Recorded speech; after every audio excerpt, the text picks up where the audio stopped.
So no matter where you look on the surface level, you're not going to arrive. And the Buddha recognized that because he said, wherever you go and whatever you do, you will encounter suffering. Oh.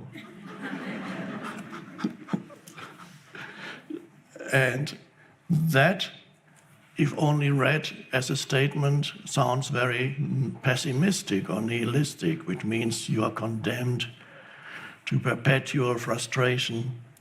So other translations of the term that the Buddha used, which is dukkha, other possible translations of that term would be misery,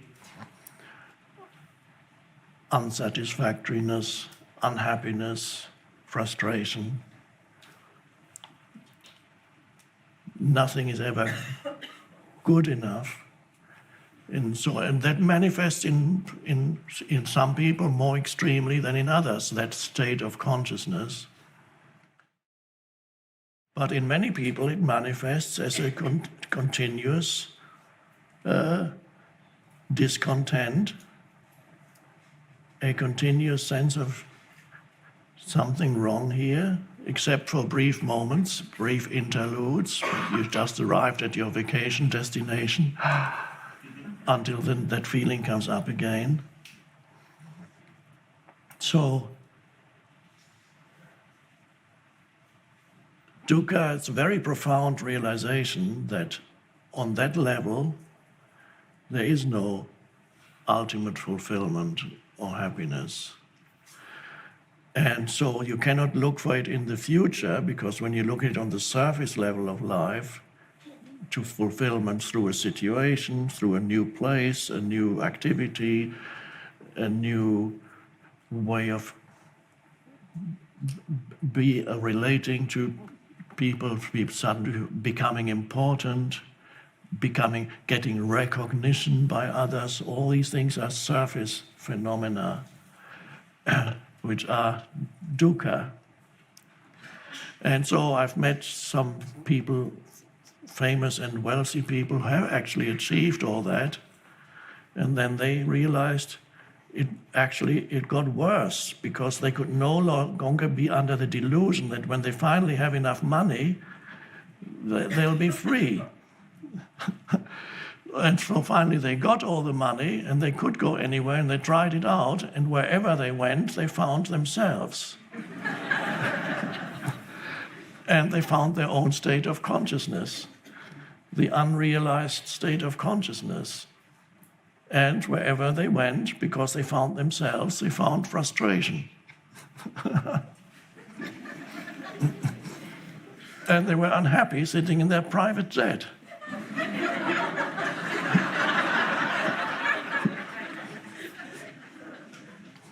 And that's a good point to reach, but the good news is you don't need a private jet to get to that realization. Because otherwise the chances for most of us would be slim if realization were only possible through the acquisition of a private jet, or at least a timeshare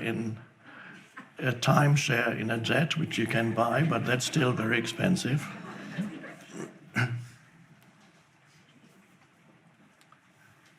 So the surface level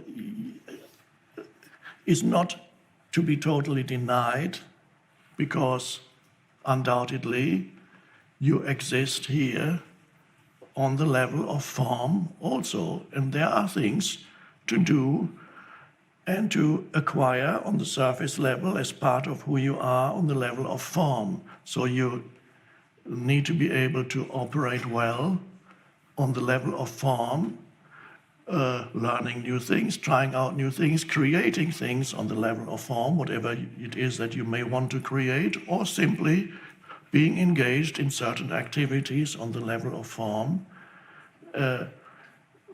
having a personality that's not going to totally evaporate, so there's still things that are in you You need to honor also that level of who you are, which does not mean being totally absorbed by it, trapped in it, and only know yourself as that.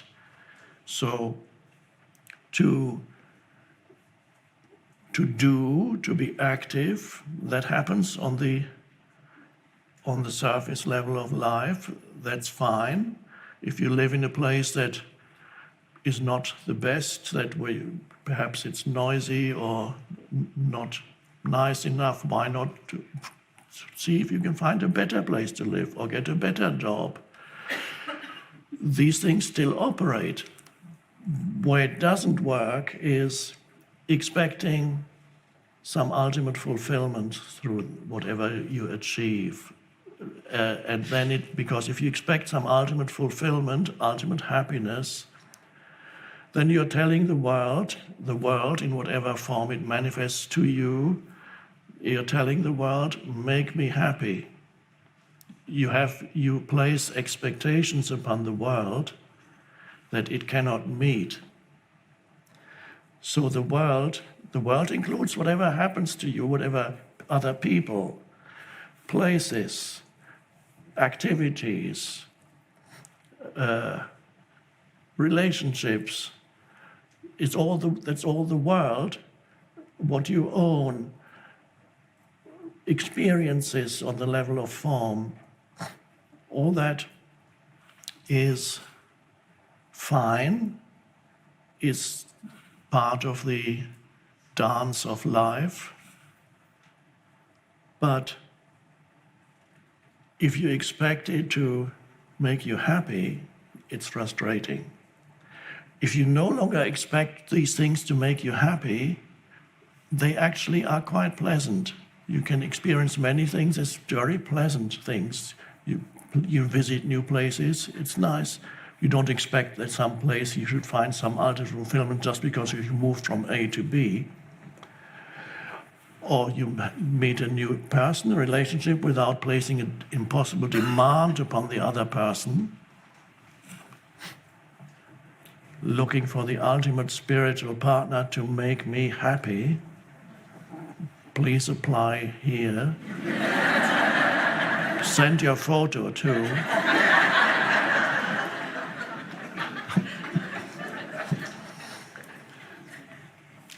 So when you don't have the expectation that this person should make you happy, then the relationship actually works much better.